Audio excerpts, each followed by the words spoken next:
World News in 5. News and developments making headlines around the world in 5 minutes. World News in 5. Here on Radyo Pilipinas Worldwide.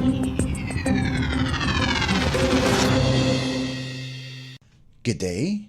This is World News in 5 here on Radyo Pilipinas World Service. Israel has announced a pause in the fighting during the daytime to allow humanitarian aid to deliver its goods along southern Gaza meant for Palestinians suffering from the war. The military said the tactical pause covers around 12 kilometers of road in the Rafah area, increasing the flow of aid to other parts of Gaza, including the southern city of Khan Yunis, the humanitarian area of Muwasi, and central Gaza. The pause will be implemented daily from 8 in the morning, 0500 Greenwich Mean Time or GMT, and will last until 7 in the evening or 1600 GMT. Trucks will now be able to reach the Kerem Shalom crossing, the main entry point for deliveries, and traverse safely to the Salah ad-Din Highway, a 45-kilometer road that stretches from the Rafah crossing in the south to the Erez crossing in the north. Israeli military said the tactical pause came after consultations with the United Nations and international aid agencies in light of the ongoing discussions between Israel and Hamas on a proposal for a ceasefire. United States President Joe Biden earlier proposed a three-phase plan that includes a ceasefire and hostage deal that would allow the United States and its partners to begin the work to rebuild homes, schools, and hospitals in Gaza to help repair communities destroyed in the chaos of war. World News in 5. Here on Radyo Pilipinas Worldwide. Two staff members of a Russian detention center were declared safe after security forces killed the hostage takers who are inmates of Russia's Federal Penitentiary Service. Russian state news agency RIA Novosti reported that the hostages at the detention center in Rostov-on-Don were uninjured and that the hostage takers had been liquidated.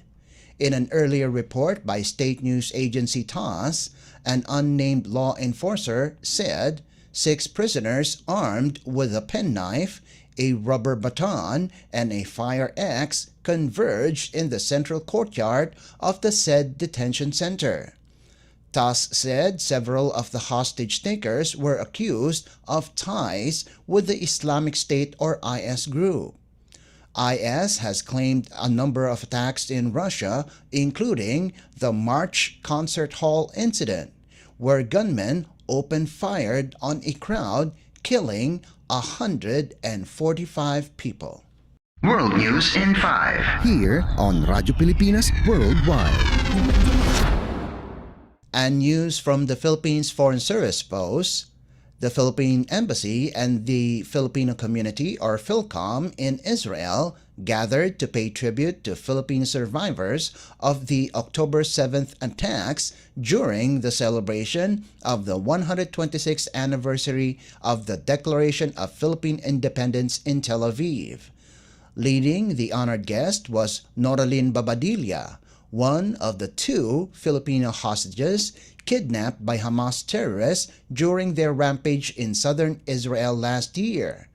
Ms. Babadilla said Independence Day holds more meaning following her freedom from 53 days of captivity and deprivation in Gaza.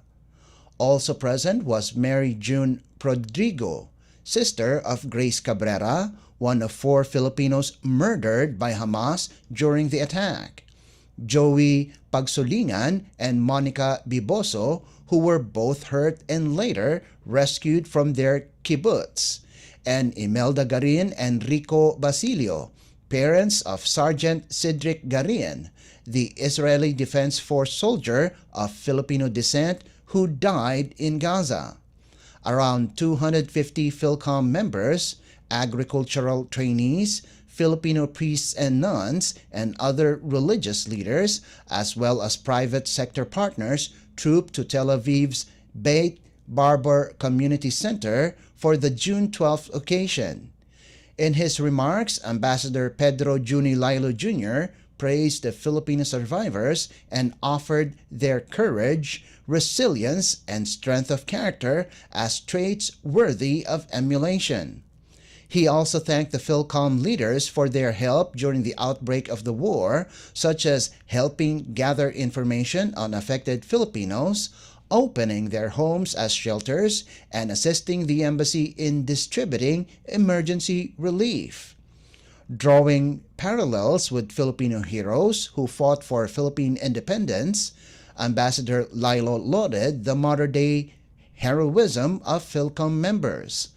The program also featured performances of Manobo and Tausug dances, as well as original Filipino music, songs.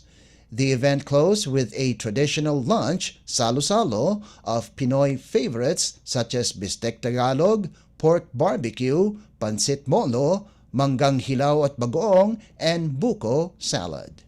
World News in 5. Here on Radyo Pilipinas Worldwide. And that concludes today's edition of World News in 5. For Radyo Pilipinas World Service, this is Leo Magpayo. Good day.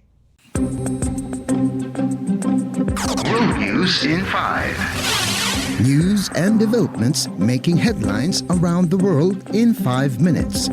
World News in 5. Here on Radyo Pilipinas Worldwide.